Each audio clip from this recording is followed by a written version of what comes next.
Je vous salue tous, chers amis et nouveaux abonnés. Les nouveaux abonnés, je vous salue. Merci d'être fidèles.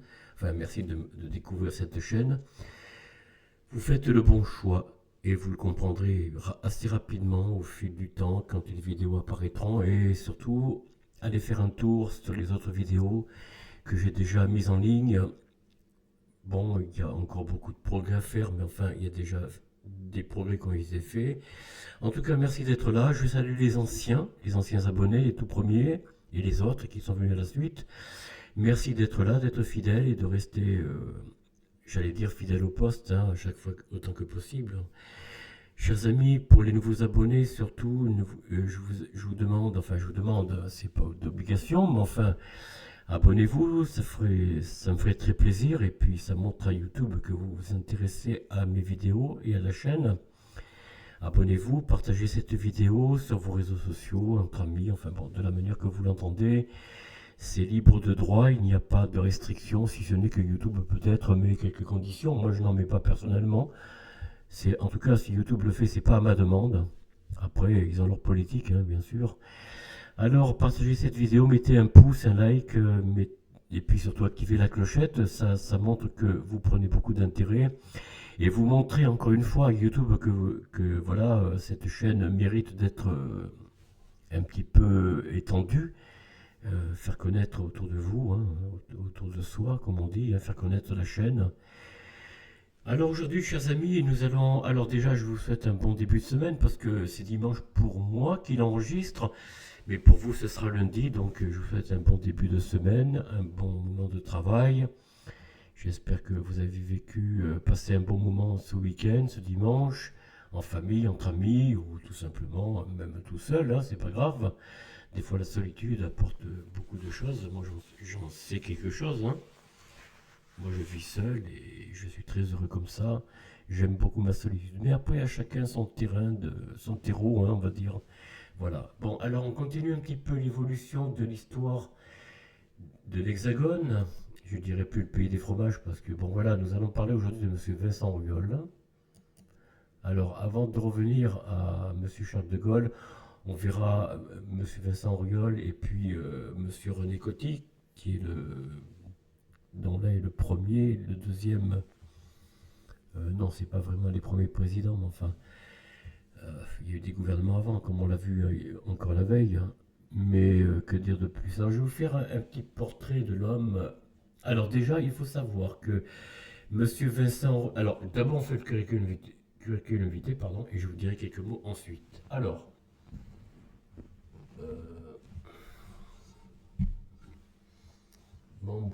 fonction, membre de droit du Conseil constitutionnel de l'Hexagone. 5 mars 1959, 1er janvier 1966. Ah bon? Ah oui, il a été au Conseil constitutionnel. Alors 6 ans, 3 mois et 27 jours. Hop là. Président Léon Noël, Gaston Patenski. J'ai du mal à pointer là, voilà. Qu'est-ce qu'il était lui? Il était le président du Conseil constitutionnel, semble-t-il, hein. Enfin voilà, bon, évidemment. Alors, il a été président de la République de l'Hexagone du 16 janvier 1947 au 16 janvier 1954, 7 ans, un mandat de 7 ans. Élection 16 janvier 1947, je l'ai dit, président du Conseil, Paul Ramadier, Robert Schuman, que voici, André-Marie, ou Marie. Henri Queuille, on en a parlé, je vous dirai 2 mots quand on sera M. Jacques Chirac. Pour l'instant, René Pleven, Edgar Faure, Antoine Pinet, le réformateur du franc, sous M. Charles de Gaulle, René Meyer, ou Mayer, je ne sais pas comment on dit, Joseph Laniel, prédécesseur Albert Lebrun, qui était, comme je vous l'ai dit, le vrai président avant l'occupation, pendant l'occupation et après l'occupation, donc à la libération. Ensuite, indirectement, c'était Albert Lebrun, je ne sais pas pourquoi d'ailleurs, le président Albert Lebrun est destitué à l'issue du vote des pleins pouvoirs constituant à Philippe Pétain, au maréchal Philippe Pétain, et l'instauration du régime de Vichy. Bon, oui, il a été destitué, oui, pas vrai. Mais lui, il a résigné, hein, bon, passons. Mais comme le gouvernement du maréchal n'était pas un gouvernement légitime, mais un gouvernement d'occupation, donc voilà, Albert Lebrun fut toujours le président de la République de l'Hexagone, quoi qu'on en dise. Alors, prédécesseur, je l'ai dit, Albert Lebrun, ensuite Léon Blum, provisoire évidemment, hein, président provisoire, hein, et puis successeur René Coty. Nous y reviendrons un peu plus tard dans la prochaine vidéo. Président de l'Assemblée nationale, alors c'est toujours Vincent Auriol, hein, 3 décembre 1946, 20 janvier 1947, 1 mois et 17 jours. Élection 3 décembre 1946, première législature sur la 4ème République. Prédécesseur lui-même, président de l'Assemblée constituante, successeur Édouard Herriot. Ah ben encore lui, décidément, il a passé de la 3ème République à la 4ème, voire la 5ème bientôt, peut-être. Alors, président de l'Assemblée constituante, pardon, 31 janvier, 27 novembre 1946, 8 mois et 27 jours, élection 31 janvier 1946, réélection 14 juin 1946, législature, première constituante, deuxième constituante, non, deuxième constituante, pardon. Ouais, bon. Prédécesseur, Félix Gouin, on en a parlé. Successeur lui-même, président de l'Assemblée nationale, ministre d'État 21 novembre 1945, 23 janvier 1946, 2 mois et 2 jours, avec Maurice Thorez, vous voyez, au gouvernement, hein. Louis Jacquinot et Francisque Guay. Jolie barbe, par contre, ce monsieur-là. Président Charles de Gaulle, voilà. Prédécesseur Jules Jeanneney. Ouais. Bon. Successeur Francisque Guay, on vient de le voir, indirectement, donc Alexandre Varenne, indirectement également, bon, décidément. Ministre de la coordination des services à la présidence du Conseil, 13 mars, 10 avril 1938, 28 jours. Président Albert Lebrun, président du Conseil Léon Blum, gouvernement Léon Blum, deuxième législature, prédécesseur Ludovic Oscar, voilà, Frossard, alors pardon, Ludovic Oscar Frossard, pardon, j'avais oublié son nom. Successeur Camille Chotan, voilà, on en avait parlé déjà, plus ou moins. Garde des Sceaux, ministre de la Justice, 29 juin 1937, 14 janvier 1938, 8 mois et 16 jours. Président Albert Lebrun, président du Conseil Camille Chotan, toujours. Gouvernement Camille Chotan, 3ème législature. Prédécesseur Marc Boucard, oui. Et successeur César, j'ai du mal à dire son nom lui, Campici. César Campici, c'est bien italien. Ministre des Finances, 4 juin 1936, 21 juin 1937, 1 an et 17 jours. Président Albert Lebrun, président du Conseil Léon Blum. Gouvernement Léon Blum, toujours première législature. Prédécesseur Marcel Régnier, que voilà. Successeur Georges Bonnet, pardon. Député de l'Hexagone, 6 novembre 1945, 31 décembre 1947, 2 ans et 2 mois et 10 jours, je vois très mal. Élection 21 octobre 1945, réélection 2 juin 1946, 10 novembre 1946, circonscription Haute-Garonne, législature première constituante, deuxième constituante. C'est quoi ça? 4ème République, normalement. Pourquoi ils ont mis Première République? Enfin bon. Groupe SOC, social, enfin bon. Alors, groupe politique, on l'a dit. 1er juin 1914. Hein? Qu'est-ce que c'est que ça? 31 mai 1914-1942.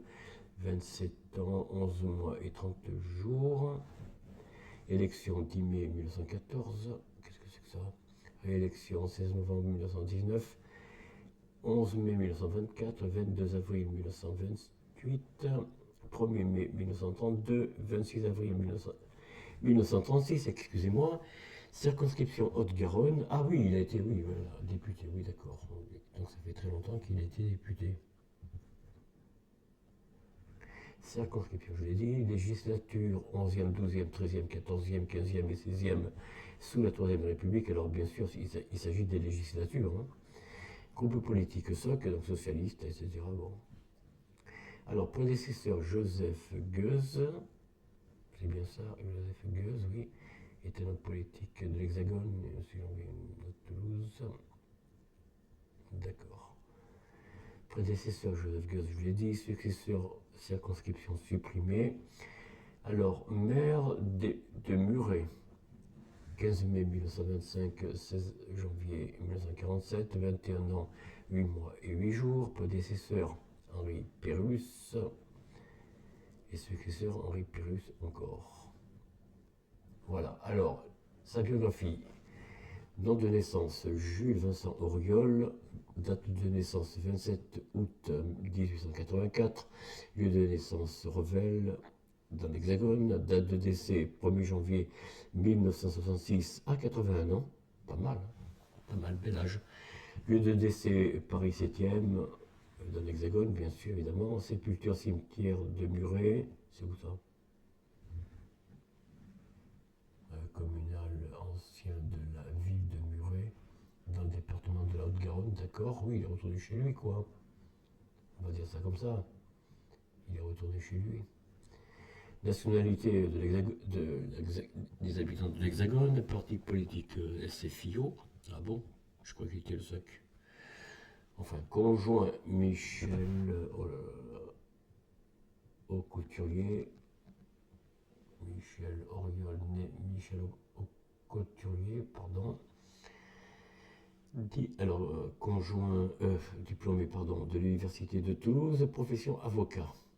Ah ben, il connaissait bien ses droits pour pouvoir tordre le règlement, comment dire, l'élection, lui.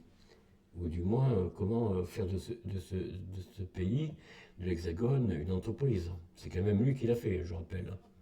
Enfin, c'est sous sa présidence, en tout cas. Voilà un petit peu l'homme. On va pas trop s'arrêter, hein. Je vous montre quelques images de l'homme. Voilà, Vincent Auriol en 1945.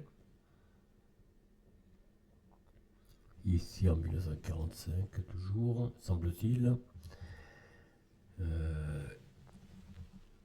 Ah tiens, François Mitterrand, voilà. À droite, ici, le voilà. Vous voyez? Je vous montre l'image. François Mitterrand à droite, aux obsèques de Vincent Auriol au Muret, donc en 1966. Oui, il a repris la SFIO, monsieur François Mitterrand. Bon, nous en reparlerons. Voilà un petit peu mort et obsèques. Bon, je l'ai dit, on en a parlé un petit peu. On va pas trop. Voilà. Voilà sa veuve, apparemment. Bon, on va pas trop montrer ces images-là. Bon, on a un petit peu fait le parcours, voilà, au niveau local, etc. Autres, ces décorations. Bon, la vidéo va pas être bien longue, vous voyez. Bon, après, il y a des notes, il y a des... Bon, ça, après, je vous laisse... Il y a des œuvres qui ont été faites en la mémoire de cet homme. Alors, que dire de M. Vincent Auriol? Eh bien, tout simplement qu'à partir de son élection en 1947, donc, hein, le 16... 1947, hein, si j'ai bien compris, la nation de l'Hexagone, donc qui était encore un État, bien que la nation est un terme révolutionnaire, je rappelle, avant c'était le royaume, c'est devenu la nation, puis la patrie, patria, qui veut dire père. Vous voyez, tous ces morts des guerres, hein, 1870, 1914-18, 1939-45, bon, c'était une nation, une patrie. Mais depuis lors, Nous sommes une entreprise qui a été, avec les accords de ce président, donc Vincent Auriol, monsieur Vincent Auriol, l'Hexagone est devenu une entreprise qui est enregistrée à Washington, D.C. D.C. c'est district, je pense, hein, c'est ça, D.C. Pourquoi je vous parle de ce passage de M. Vincent Auriol? C'est très important de comprendre que après la libération, tout a basculé. Non seulement les pouvoirs ont été mélangés, ils ont pris comme président, chef de cabinet, ministre de la guerre, enfin bon, j'en passe, ils se sont pris 2-3 portefeuilles, tout ça, voilà, bon, vous comprenez que, et comme le dit la Constitution de 1789, pourtant faite par des révolutionnaires et par des francs-maçons. C'est la franc-maçonnerie qui a fondé la Constitution de 1789. Bon, elle a été réformée, la Constitution, comme vous le savez, dans le cours de l'histoire, jusqu'en 2024. Bon, mais aujourd'hui, elle ne vaut plus rien. Bon, plus grand-chose, en tout cas, de manière officielle. Alors, pourquoi je vous dis cela, chers amis? Pourquoi j'insiste que l'Hexagone, F avec un grand F, n'est plus une nation, n'est plus une patrie? Du moins, officieusement, on vous laisse croire que c'est toujours un pays, on vous parle des routes nationales, des routes départementales, des routes communales. Mais il n'y a rien de national, rien de départemental, rien de communal, parce que tout est rentré dans l'illégalité, tout est rentré dans comment dire, une distorsion du droit juridique pour être tout simplement une constitution de fait, de facto, comme l'on dit. Ce n'est plus une constitution que nous avons de droit juridique, autrement dit juris, je ne sais plus comment on dit déjà, attendez une seconde. Je vais noter translate. Voilà.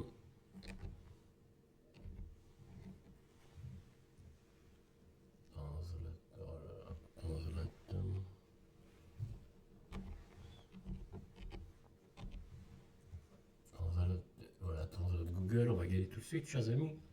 Chers amis, on va regarder. C'est quoi ça?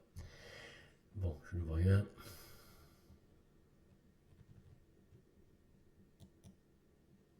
Je cherche le latin.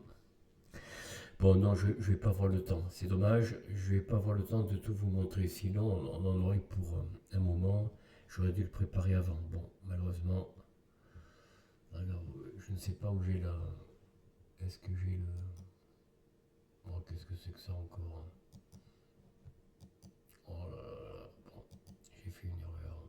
Et j'arrive pas à l'effacer. Alors.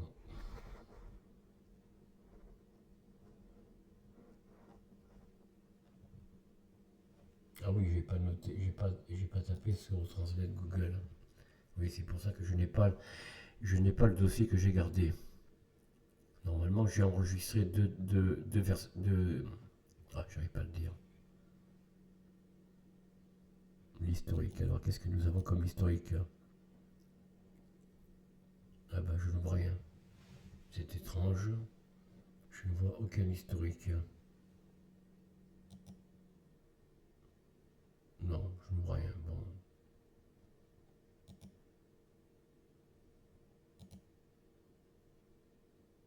Non, il n'y a rien non plus. C'est étrange.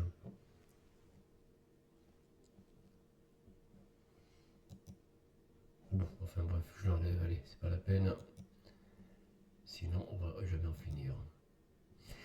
Alors voilà, chers amis, je vais arrêter là cette vidéo. Bon voilà, j'ai fini donc de parler de M. Vincent Auriol, dont nous savons que depuis son élection décidée en réunion à Versailles, donc son élection n'a rien de, on va dire, c'est une élection de fait, d'un gouvernement de fait, tout simplement, tout autant que son successeur, M. René Coty. Nous allons en parler dans la prochaine vidéo. Mais sachez qu'à partir de M. Vincent Auriol, l'État de l'Hexagone n'est plus un État, officiellement, on n'est plus un pays. Voilà, nous sommes une entreprise. Vous n'avez qu'à aller, chers amis, sur société.com, D'ailleurs, je vais vous le montrer si vous voulez bien. On va comme ça rapidement. Attendez, c'est quoi ça? Voilà.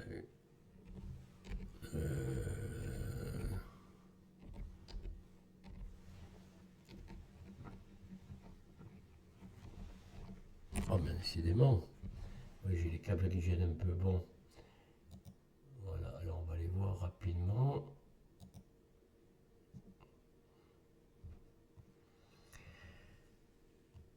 Oh non, je vais pas vous. Bon, vous avez voilà, voilà ce qu'est voilà, le site. Il est là. Je vous laisse vous-même faire vos recherches. Vous tapez ici Société, Société française présidence et vous aurez le SIRET. Et pas le sirène par contre, hein, curieusement. Voilà. Je vous laisse faire vos recherches. Je vous ai montré le site, enfin, oui, le site.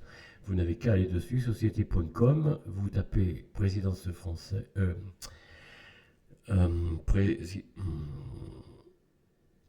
attendez. République française, pardon, République française, présidence. Voilà, pas tout attaché, hein. Enfin, vous le séparez un petit peu, quoi. Sans aucune ponctuation. Voilà. République française, présidence, et vous trouverez le numéro de Sirette et pas de sirène parce que ce n'est pas enregistré à la chambre de commerce qui, là aussi, n'est pas légal. Enfin bon, passons. Donc, il n'y a pas de sirène, il n'y a aucun enregistrement à la chambre de commerce ici, dans l'Hexagone. Voilà, chers amis, j'arrête là cette vidéo. Si ça vous a plu, ben écoutez, merci de m'avoir suivi.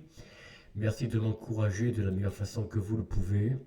Il ne tient qu'à vous, voilà, de rendre cette chaîne vivable, viable même, et il ne tient qu'à vous de mettre un terme si ça ne vous intéresse pas. Hein, mais si vous vous intéressez à l'histoire, et puis après l'histoire, nous verrons d'autres sujets si vous le souhaitez. Mais bon, faites-moi des commentaires, dites-moi ce qui vous conviendrait, ce que vous aimez, quoi. Quel sujet vous aimeriez que je traite, et je tâcherai de m'appliquer, de le faire. Ah, mais décidément. Voilà, chers amis, nous arrêtons là cette vidéo. Je vous remercie et je vous dis à très bientôt. Au revoir.